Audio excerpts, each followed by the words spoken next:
My aanlyn besigheid verdien ek in dollars. Ek kry 100% profijt en ek moet net 2 ure 'n dag werk.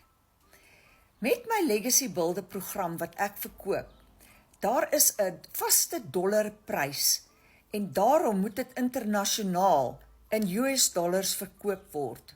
So wanneer ek 'n program verkoop, word ek in dollars betaal. Dan moet dit omgeruil word na rande toe. Die dollarprys fluktueer elke dag. So as ek 'n kliënt het wat 'n program wil koop, stuur ek vir hulle 'n WhatsApp van die wisselkoers rand-dollar vir die dag, sodat hulle weet hoeveel hulle moet betaal. Dis verdien ons in dollars en ons inkomstes is baie meer waardevol as wat dit in rande is. So as jy wil uitvind van my besigheid waar ek dollars verdien, hoekom WhatsApp jy my nie dollars en ek sal vir jou al die besonderhede deurstuur?